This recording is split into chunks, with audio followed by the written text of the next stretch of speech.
Hey! It's outrageous. What's up? What's up, freaks? Says the man wearing that hat. What's that supposed to mean?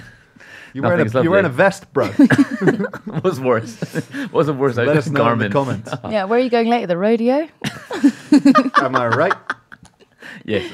It's actually because it's convenient for him. He has that little top pocket on his vest. Yeah. In which I'm debuting my pocket cam.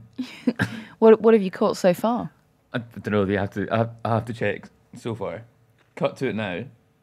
And you get the very unique perspective of what I see during a podcast. POV, Red Campbell during the PoliticsJOE podcast. Nice. But what? Because that's your eye line. That's where your height Yeah, is that's over I'm really the small. table. No, I'm really small. Ed Campbell, how are you? I'm good, thank you. How are you? Great. Tip top, tickety boo. Excellent. A little bit delirious. Yeah, you've been up. I have been up, but I'm always up, always awake, always Why alert. have you been up? So I did cross question last night, and then I got home, and then I got a call, and they said, "Oh, Ian Payne's sick." Oh, did you? Yeah, so I did 1 till 4 last night. As Oh, well. wow. Yeah. On LBC, Yes. just for clarity. Wow. Yeah. So quite tired. Yeah. Have you slept at all? Yeah, I got about 4 hours. Oh, that's fine. Sure, that's one word for it. Man up. Man up, buddy. What are you crying about, pal? Oh. Yeah. So I'm good. Good. Wow. Ava Santina, Hi. what have you been up to? Not very much. Why? What do you mean? I'm just asking you what you've been doing this morning. You've been touring the broadcast studios. Oh, I did. Yeah, I did Jeremy Vine, and then I just did 5 Live. Yeah. Nice. But more importantly, I didn't go to bed last night either Oh, Why? because she was listening to me on LBC. yeah, obviously So engaging. there's works being done outside my flat. You know, you heard about the crane. Yes. And last night they Oh, are they forgot connected? Yeah, they are connected, and they forgot to switch off a generator last night, and so the generator was shaking my flat all night. So it was God. like being in like a flat that was shaking. Yeah. Can you give us a little sample of what it sounded like? Oh, thanks. I thought you'd never ask. Do you know, I sent it to so many people yesterday, and I don't think that they gave it the That is mental. That's with the windows closed. Yeah. How close was this to your flat? It's inside the flat. But yeah. No, it's actually not the generator. My bedroom window is there. The Yeah. generator was there. Fucking hell. Yeah. That's insane. Who do we sue?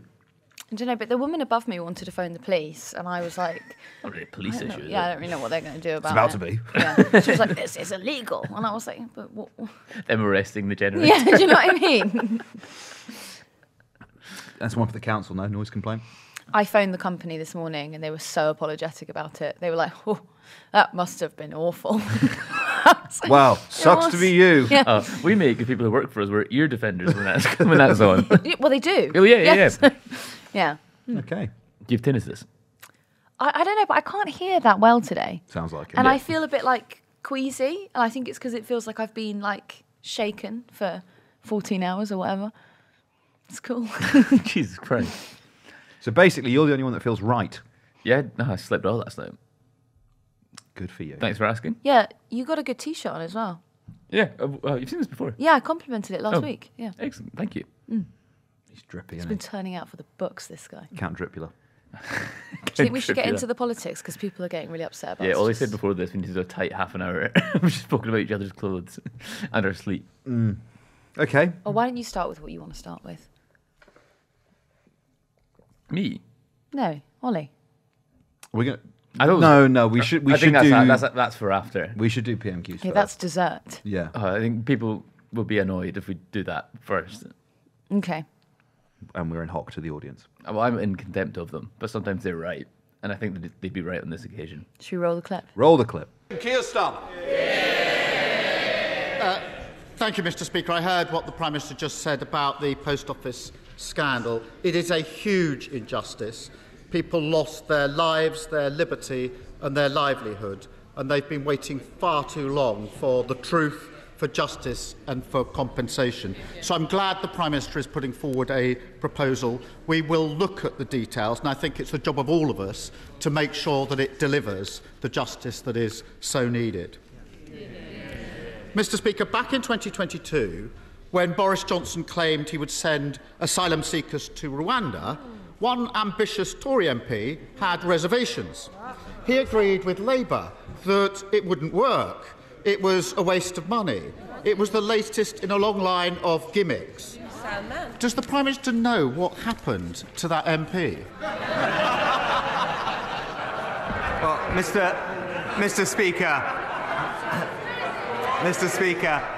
Speaker, what that honourable gentleman refers to is a document that he hasn't seen, I haven't seen, and has been reported second-hand in a bunch of media newspapers. But what I can tell him is, I am absolutely clear that you do need to stop the boats, and that's what this government and that MP is going to deliver. I notice he didn't deny it, Mr. Speaker. I'm not surprised. £400 million of taxpayer money down the drain. No one sent to Rwanda. Small boats still coming. It's hardly a surprise he wanted to scrap the scheme when he was trying to sneak in as Tory leader. But he's been caught red-handed opposing the very thing that he's now made his flagship policy. Which member should we listen to? The one before us today, or the one who used to believe in something?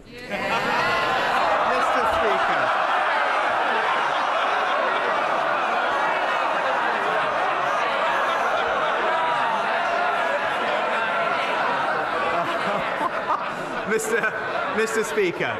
Mr. Speaker, I've always been crystal clear. You do need to have an effective deterrence to finally solve this problem. In fact, the National Crime Agency agree that you need, in their words, an effective removals and deterrence agreement. And that's why, after becoming Prime Minister, I negotiated a new deal with Albania, thanks to which we have seen a 93% drop in illegal arrivals from Albania. That's how Australia stopped the boats. That's why Italy, Germany and Austria are all looking at similar schemes. He's the only one who's opposed to a proper deterrent. Not because it doesn't work, because he doesn't actually believe in controlling migration, Mr. Speaker. Every single time he picks the people smugglers over the British people. Mr. Speaker, we should smash the gangs, process the claims and end hotel use. That's our plan. And unlike the Prime Minister, I believe in it. Ava, Keir Starmer there, questioning Rishi Sunak about his immigration policy. Yes, so Starmer started with, in 2022, Sunak said Rwanda was a gimmick. So that was what was that came out in a news report. So apparently when he was about to ascend to the position of leader, he wanted to do away with Rwanda altogether because he thought that it was just a bit of fluff, which is also what Dominic Cummings has called it. Starmer also dropped a cracking line, which is that Sunak used to be Mr. Change. He's now Mr. More of the Same, and soon he'll be Mr. Nobody. Yeah, I thought that was good. I thought that was pretty good. I like Mr. Nobody. I liked as well. He's boasting while Britain's breaking. So that was good. But we did get a new slogan today. Did we? A new, Sunak tested out a new slogan. It was "Stick with us to deliver long-term change." He's road testing it. It's a bit mouthy, that one, isn't it? Powerful stuff, though. Powerful stuff, and also just bollocks as well. It's just, I don't know. I think with all this, we just need He's not playing. He's not fucking playing today. Like, we need to stop treating that with any kind of respect because it's shit. And there's one point Starmer just listed everything that's wrong with the country. Like, people are pulling out their own teeth because they can't get a dentist appointment. And at that point, you've won the argument. You get, like, no matter what shit slogan he's going to say, it's like, oh, we're going to fucking fix the dentist eventually. And nah, you're not. I don't think that anyone's going to fix the dentists. It's too expensive too. But then we'll let the people who didn't break the dentist have a shot first. Yeah, there's a real postcode lottery with dentistry though in this country. You might, you've won the jackpot, obviously. Certainly have, yeah. But if you're not signed up to an NHS dentist, there's no chance of you getting onto one now. You really liked that bit, didn't you? Where Starmer just listed everything that was wrong with the country. I thought it was like really clear. I think it really cut through the bullshit and the kind of the pantomime of PMQs because at that point, the country, like, that's what's going to resonate with people is when you hear it all listed out, it's actually pretty frightening. All the issues of this country, that and how the country has declined under Conservative government. You're like, oh yeah. Oh, they shouldn't be in charge anymore. That is insane. And I think that's what people like. This, the one thing that stuck out for me was the dentist part, because the image of someone with like a pair of pliers ripping out their own rotten teeth because of the failure of dentistry in this country. It's horrible, and it's happened under the Conservative government, and there's no amount of sloganeering is going to undo that. Guy phoned me up last night, said. This was on the show, or this was just like just fancy the chat. You know, the bit we were explaining on the last episode where I was just in my sleep answering calls. It was one of them. He was blind. He was entitled to free dentistry on the NHS, but missed it. Couldn't get an appointment, and so just went into the garage and got a pair of pliers. And jeez, yeah, that is fucking awful. That can't be good for you to do that. No, I don't think it is. No. Did you not get dry socket or whatever it is? Yeah, so you want sockets to be wet. you do, don't we all? And apart from the electrical ones, you don't want them wet. They need to be dry as hell. Eye sockets? Wet. Wet? Wet, yeah. Yeah. But not too wet. Then you'd be crying. Yeah. This is ridiculous. Note to self: sleep well before the podcast. He bailed on it actually because he was worried that he was going to. He was applying so much pressure that he was going to just crush his tooth. Fucking hell. Oof. It'd be easy if you crushed it though, right? Because then you could like kind of just flick it out like a bit of dime pieces. No, because it'd be nerve ending would be Yeah. so exposed. I think it would complicate the matter, wouldn't it? Yeah. You could have done tied something to his tooth and chucked the toaster over the stairs. But these are big adult teeth, aren't they? Is the Like- normal thing not slamming a door? Why would you throw your toaster down the stairs think with it's your a film. tooth attached to it? No, have you seen, it's in Crucially, not in the bath. it's in the Santa Claus 2. Haven't seen it, I'm afraid. Oh, it's one of the best Christmas films. It's very good. There's a bit where like they need to get the tooth fairy, and so someone needs to lose a tooth, and so that's what the method they try is they attach a toaster to Tim Allen's tooth, and they chuck it over the thing, and believe it or not, he just fucking flies. It's a great bit of slapstick comedy. Okay, I Great think we're fun for all getting a the bit family. derailed here. No. No, we'll continue to talk about my favourite Christmas films in January. Thank you very much. Okay, so the big push was Starmer going off on the Rwanda policy, right? And off immigration and off the general decline that Britain's been experiencing. And you think, why didn't he go off of the post office? Well, why don't you think he did go off the post office? Well, it's a sensitive one, right? Because, and it requires a little bit of explaining, the prosecutions carried out in the Horizon Post Office scandal were done privately, right? It's a hangover of the last 300 years when Post Office was Royal Mail. It was literally like a foundational part of the fucking British Constitution. You know, the idea that you could get a letter sent in anywhere 6 days a week. And the all the way up to the Crown Court, the Post Office is capable of prosecuting someone. They don't need to involve the police. They can do it themselves. So the prosecutions that happened in the scandal happened privately. However, under the Prosecution of Offences Act 1985, there is a section in that which does stipulate that the Director of Public Prosecutions can take over a private prosecution if they deem it necessary. Now, I'm not a fucking lawyer, clearly. Look at me. And I'm also... I'm not saying this is like got Starmer bang to rights, but I certainly think it's an open question. The idea that, first of all, it doesn't fly that he doesn't know what happened, because this story's been going on since 2009. Computer Weekly first reported it. Since about 2011, 2012, it's been in virtually every single issue of Private Eye, and there have been MPs talking about it. So, as Director of Public Prosecutions, he certainly would have been aware of it. And then there's a question about why he didn't use that power to intervene in the prosecutions. Now, maybe there is a sort of legal explanation for that, and maybe I'm misinterpreting that piece of legislation, so I have to put that out there. I'm not saying Starmer's banged to rights on this, but I certainly think I would like to see him ask the question, how that relates to him, and whether or not he had the capacity to sort of intervene and stop what was happening. So I suspect, possibly, that might be why he didn't want to talk about it. I think, and more broadly, just very quickly, it sort of hits on the broad themes of the scandal, right? That the CEO of the post office gets a CBE, the director of public prosecutions, who's not directly involved, but nonetheless possibly could have stopped it or in some way got involved. He's now Knight of the Realm and a leader of a political party.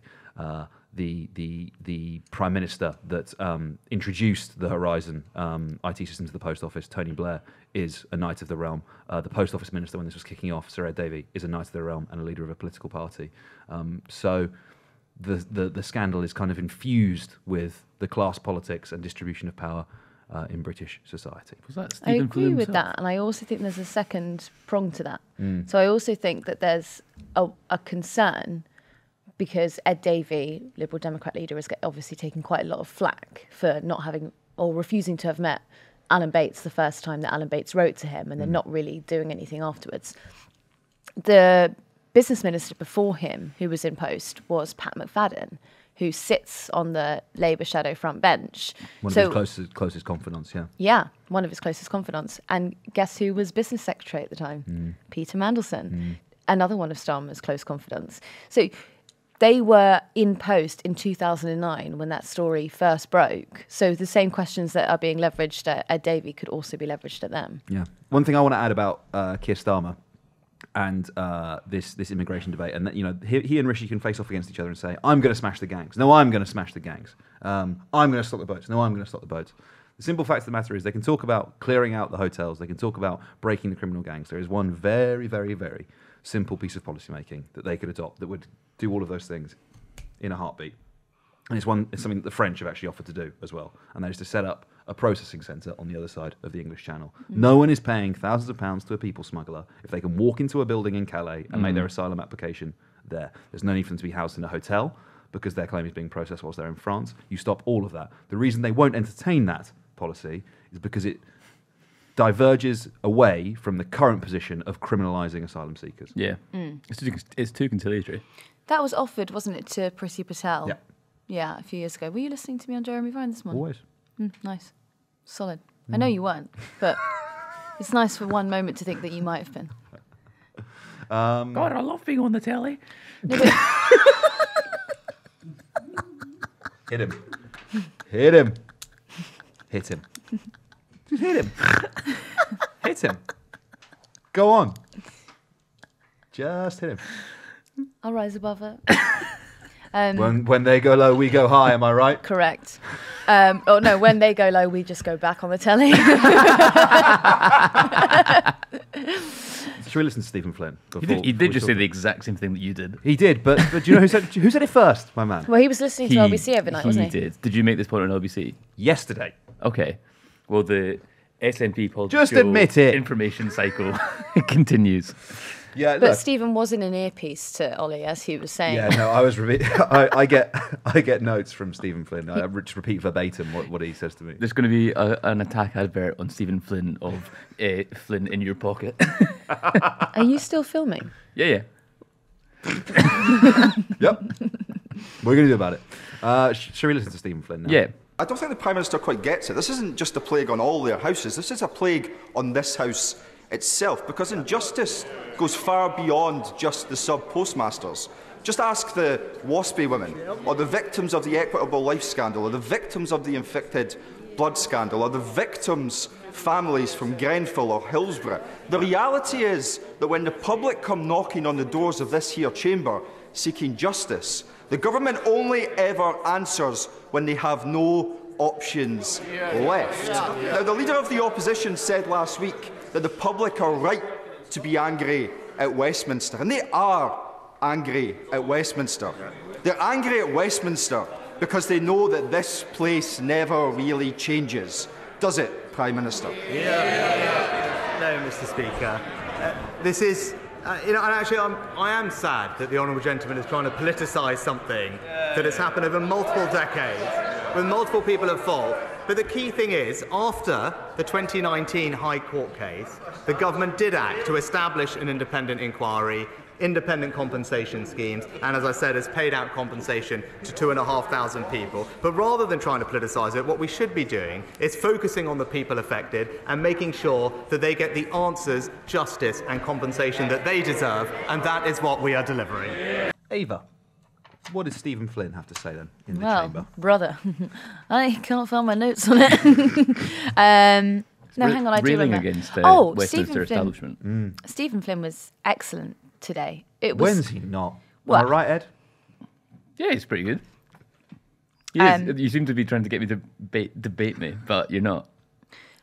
So he said that the sub-postmasters never stood a chance against Westminster. And what he's talking about is how Tony Blair was the Prime Minister when the PFI was secured with Horizon.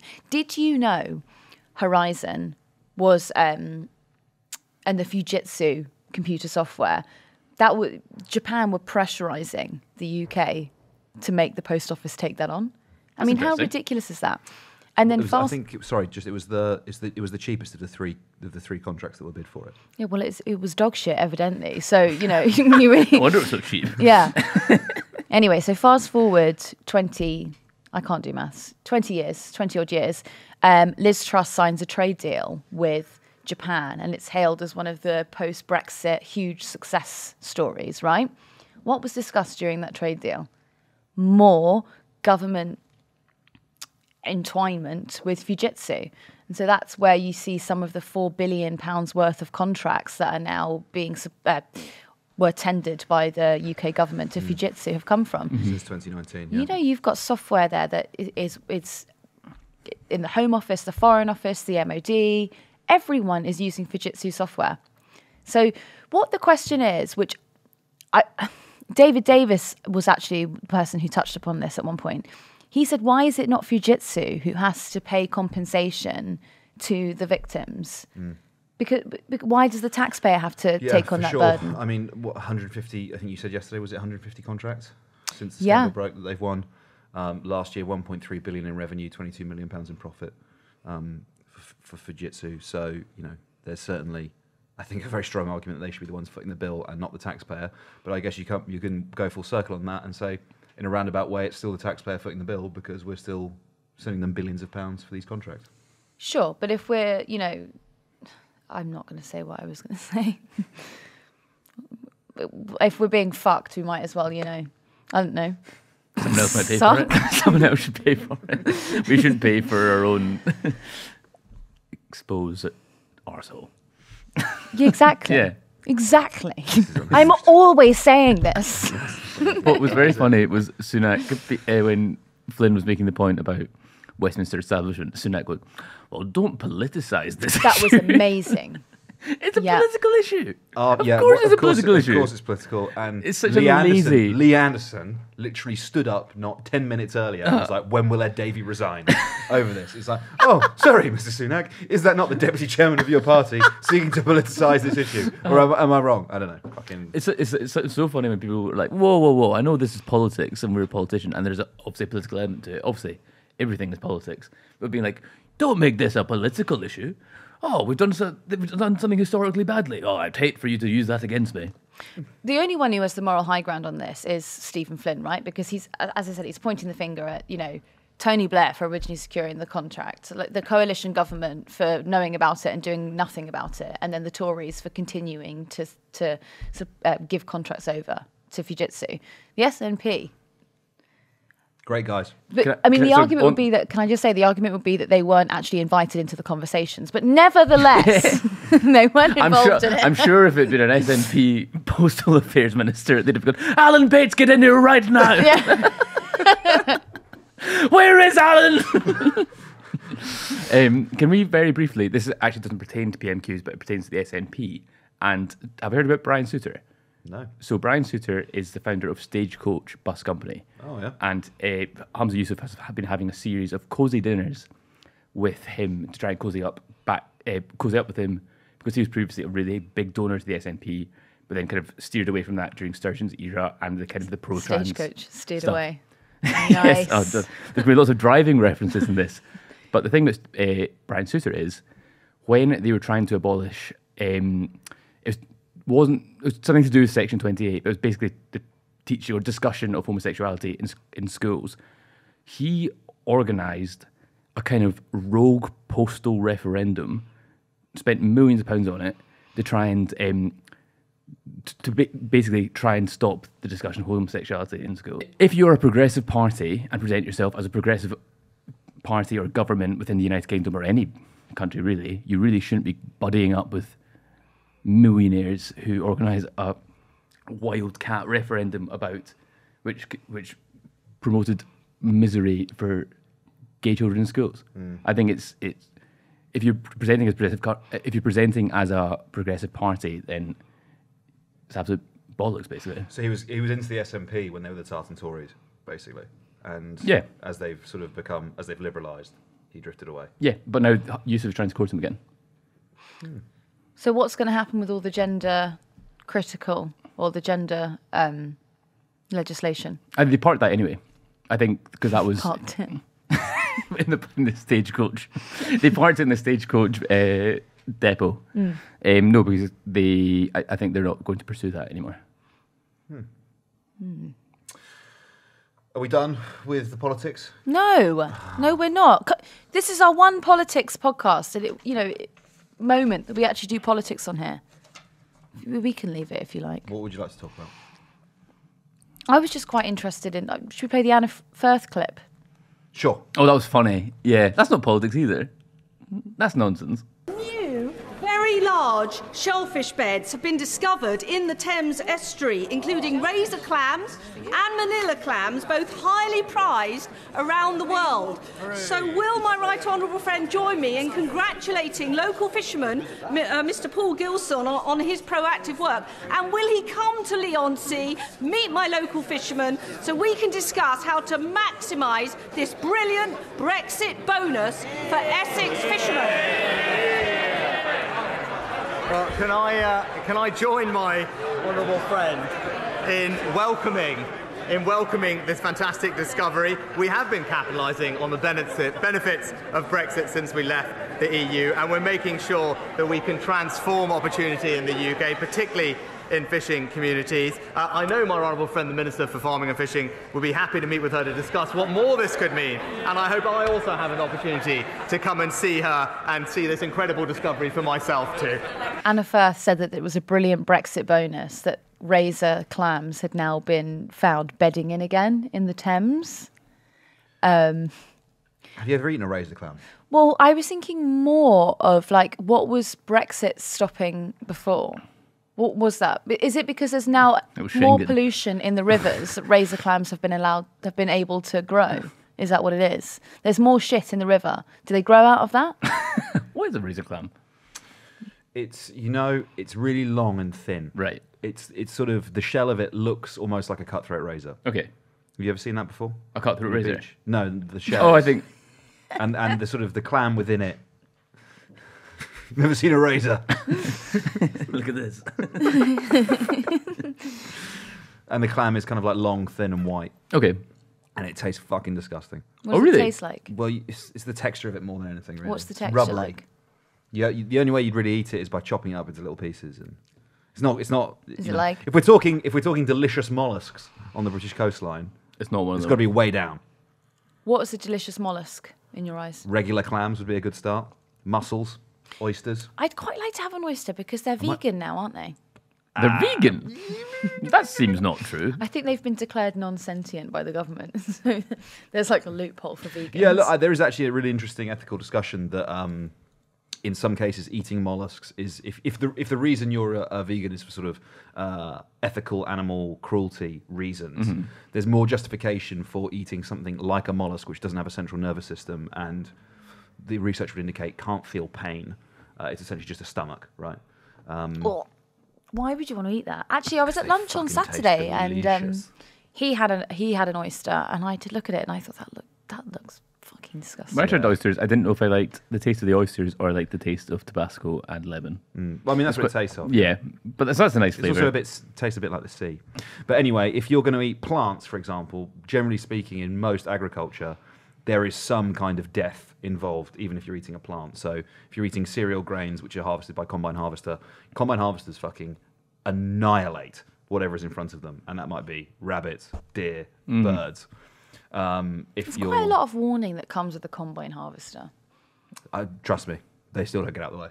Think Don't about tell me. I don't want to know that. think about That's how- so upsetting. wide and long that spinning bladed arm is. You know, if you're a I rabbit. don't want to know. It's so sad. My You sister's opened the hamster's conversation. dying. Oh, It's really sad. Sorry to hear that. Like I'm really Has it been hit by a taking common hard. harvester? Huh? Has it been hit by a common harvester? It's Done just well to really drag it out old. if it has been, to be fair. Hard hamster. It's so old What's now. it got, the cancer?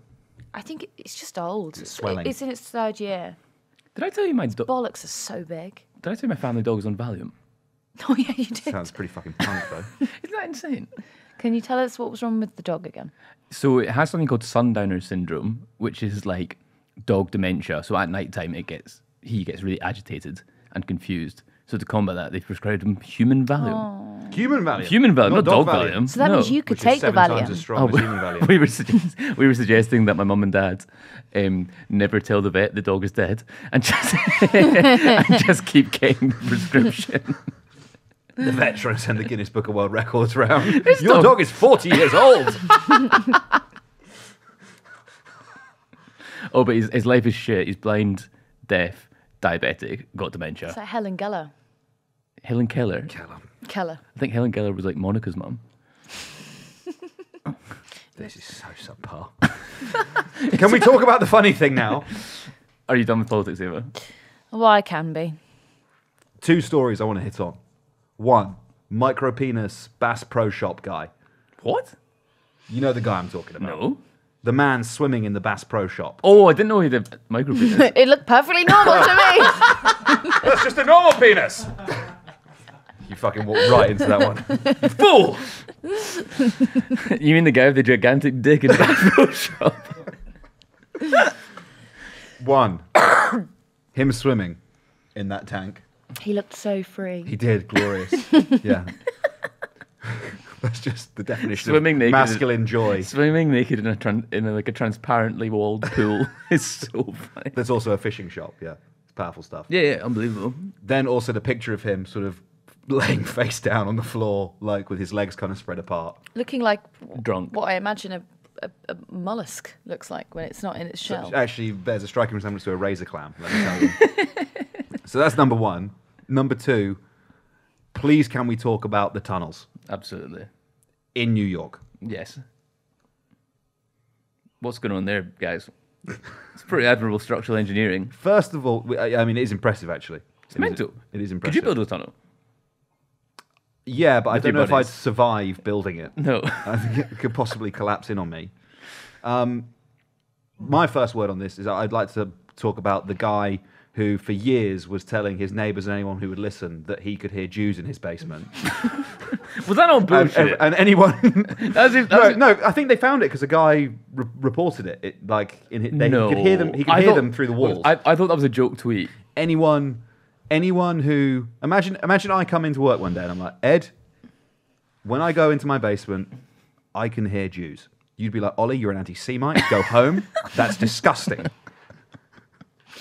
It was a very hard story to tell to friends or family who aren't like online, quote unquote online, because it sounds like you've drank like whatever that what's his name drinks. Who's the big not Joe Pascal, Joe Rogan. Oh. Sounds like you've drank whatever he's drank, ayahuasca or or Alex, the other one. The frog water turning the fluoride gay. It sounds like that. Okay, let's start from the beginning. So there's a video of a Hasidic Jew. Let's just play it. Well, there's audio listeners as well, Ed. Yeah, but they should watch it on YouTube. Okay. As in, I think we... I could have explained it by now. No. Because they're going to watch the clip. He's like, this won't stand. He's just made it incredibly protracted and ambiguous. So there's like a cutout in a New York City drain, okay, and it's like a little bit larger, like than probably necessary, and I would think that's because of the hats, right? So anyway, and this guy just climbs out of the drain and runs off, pelts off. Did you see it? Yes, of course I've seen it. He's filming the drain, and an Orthodox Jew sort of comes out of it, runs away as if he's like been caught. That's probably how they realised. And to be honest with you, then the tunnel. Italian-American cops trying to negotiate with them. We've got to empty the shul. I don't think that someone would have reported a Jewish man coming out of a drain. I reckon that it would have been a basement guy, a basement NIMBY. That's probably what it was. I think if you see that without evidence and you phone the police, they're going to section you. you're putting yourself at the mercy of being sectioned And cancelled. and the 911 operator cancelled. Police, ambulance, fire, cancel brigade. Yeah. So it was explained why they built the tunnels. You told Yeah, us. their main guy, and I'm going to do a terrible job of pronouncing this, but I think it's Rebbe, the sort of, The main guy of the Chabad. Yes. He wanted one of the things he said before he died was that, and by the way, some of these guys, they don't actually accept that this man is dead. They thought one of his wishes was for them to expand the synagogue, and so that's one of the reasons why. Because the tunnels were leading to a synagogue. Yeah. I think that there were also sort of a dug COVID time so that they could still go to synagogue. Yeah, so they could still go to synagogue during the lockdown. But the Hasidic Jews were still going to synagogue in Stoke Newington. I'm snitching. I'm snitching. Sorry. I used to live next. I've told you this before. Yeah. This guy who I used to live next to, who would never ever turn his heating on in the winter on the Friday night, and then so he'd come knocking at my door every Saturday morning, and I'd have to go and turn the heating on for him. They in Brooklyn they employ like the phrase I've been told is goy boys, where basically because like you said on Shabbat they can't flick a switch. I mean, there's all kinds of rules around it. So there'll be like local sort of like teenagers who will stand in like the lobby and press the lift button and like go up with them and then open it and go back down again. Wow. Yeah. Yeah. It's good inter-community relations. Because you wonder if there's a loophole there with like an elevator or the heating, because you're only pushing the button. You're not actually having to engage in the work required to make the function. There's all kinds of Do you know what I mean? circumnavigation for it. Like there's again, I'm going to do a terrible job of explaining this, but part of the rule is like you can't. There's like a certain area on Shabbat which you can't leave, and I think generally speaking that should basically be kind of your home or the shul. And in New York, they have this like continuous piece of string which goes around the entire district, which basically the rabbi says means that means you can stay as long as you stay within the district, you stay within the continuous rope. You're legit, which is kind of there's all sorts of trickery around it. Do we think they should let them keep the tunnels? Yeah, for sure. Yeah, but the problem is not that it's not like you can't have your tunnel. The problem is that it's like destabilizing like. Sounds like one and the same thing the to streets. Fucking grow up. Because the mole man, The Hackney mole man. Yeah, who dug tunnels like 20 meters in every direction underneath his house. Like his neighbors were like, he was a really sweet man, but like fucking hell, because like the pavement would cave in every now and again, and regularly he would accidentally dig into like the power supplies or like That's so dangerous. It's so dangerous. It's actually quite a good tactic for incredibly low-grade terrorism. Say you want something to get changed, and you have the power to just disrupt your street's electricity. That's pretty decent. That's a pretty good form of protest. Yeah, but you could just go to the fuse box, couldn't you? But then you're seen. The Hackney woman had the power of ground to cover his actions. Had the power of grout. Yeah, He had the power of a god he was and the face of a mole. he was Mother Earth. I don't know how true this is, but someone replied to my tweet being like, he then got put like in a high-rise flat block. Then he turned to the air. Punishment. He built several bridges from the high rise. He's just an architect. Just turn these men into architects. Are you guys familiar with the rooftop Koreans? Yes. From the LA riots? Yes. No. There's some really cool photos during the LA riots of basically the Korean lads. They all took to like the roofs of their shops with high-powered assault rifles and were like, "Come on then, if you want to fuck with our shops, let's have it out." What, were just shooting at them? Well, I don't think it really kicked off. It was more like don't. So they didn't get. You fucked wouldn't with. try that, would you? I don't think you would. To be honest, yeah. But anyway, after the pod, I'd recommend the photos are incredibly cool. Yeah? Yeah. Who wins in a pitched battle? The rooftop Koreans or the tunneling Hasidim? Can I make? I think it's really obvious. Go on. It's the Koreans because they have the high-powered assault rifles. So yes, but if the guys are successful in tunneling and getting into the building, the first few who are sort of charging at the Koreans on the roof, they're done. Yeah. But then how do... But if it's a numbers game... The tunnels can't help you. What do you mean it's a numbers game? If there's like twice as many of you as there are rooftop Koreans, like, yeah, half of you will get leaded, but eventually you'll get to them. No, you won't. Well, because they'll run out of ammo. Is that what you're suggesting? Yeah, either they'll run out of ammo or at that kind of range with a rifle. No chance. They could just collapse the shop from underground. Oh, yeah. Shona just said they could collapse the shop from underground, which I didn't reckon with. I think it also That's depends. low-grade terrorism. It also depends if they're having to dig the tunnel from scratch under fire. Because if that's the case, Oh, yeah, they're fucked. they're fucked. Them- Like pickaxes, just getting leaded. Help me. Help me. Do you have a view on that one? No.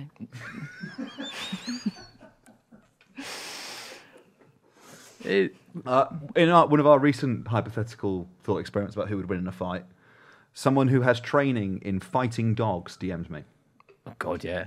and advised me on how one does fight a dog.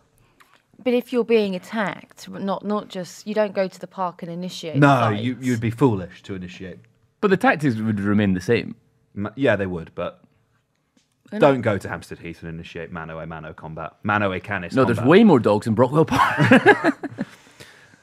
Apparently, you offer your weak arm, your weak hand. So if you're right-handed, that's your left hand. Let the dog bite that. Ideally, you then force your fist down the dog's throat and suffocate it. But failing that, you then attack it with your free arm. This is such like... I didn't know whether to believe it. This is such like, I studied the blade for years. Yeah, I also didn't know whether to believe someone who DM'd me and said, I am trained in dog fighting. Does such a thing exist? Yeah, should we report him? Probably. Yeah. Me and a few of the lads meet in the Brooklyn tunnels with some Alsatians. And we just let them go at each other. I liked all the Seinfeld comments about the tunnels as well. They were very good. Very, very But good. something very Kramer coded to this, which I admire. Yeah. So The anyway, joke being that they would build their own set of tunnels. Kramer and Newman. It's very good, that. It is good. There's lots of good content about this. great start to 2024, those two Oh, stories. 100%. Macroponus, Bass Pro Man, and the tunnels. What was the word you said before Bass Pro Man? Macroponus, you know the word. Sorry. You know. You don't have to pretend you don't know what the word is, Ed. Well, it's usually pronounced micropenis. Is it? Well, I go to the doctor, yeah. Oh, is that what you're saying? Yeah. I thought that was like the location of the sports That's what I thought as well. I live in a city. No. You're saying Macroponus. You're Yeah, Ni- like the Acropolis. you're Nigella That's not Lawson. actually how they say it, is it? No, I think they say You're doing like the micropenis. microwave thing, right? For people, I'm trying to be funny. I mean, that is funny, Macroponus. You're it's both quite good. laughing If a you lot. need to talk to your doctor on the phone about your micropenis, it's actually quite good code. Any other tips? Don't use any. Don't just attach weights and hope. Have you? I know we're trying to finish the podcast. Have you seen that Channel 5 documentary about the man with the longest penis in the world? I don't know if I've seen that one, but I've seen something similar. He Is it bandaged? yeah, it's heavily bandaged. insane. Yeah, he was like hanging Oh. weights off the end of his penis. Yeah, to try and elongate it. There was a guy with Just a really covered in big scar penis tissue. who did like I can't remember where I read it. He was talking about how it's like the biggest burden that ever happened to him. He was like, I've never been satisfied in my life. Yeah, it also must be quite repellent to partners as well. Well, yeah, because when we were saying that, like, I find that. yeah, This episode has featured far too many jokes about your genitals. Mostly brought by you, to be honest. Macroponus. Yeah, Uh-huh. I think it should be. I think it's good vocab, Macroponus. I quite like that. Microwave. You can have it for free. That's one for you, listeners. This is a New Year's gift. Late for that, I admit. But Should we draw a line under it there? Yeah. This has been unhinged. Thank you very much for listening to the Politics Joe podcast. We'll see you on the next one. Oh, turn off the pocket camera. Did you record that whole time? It feels fucking weird.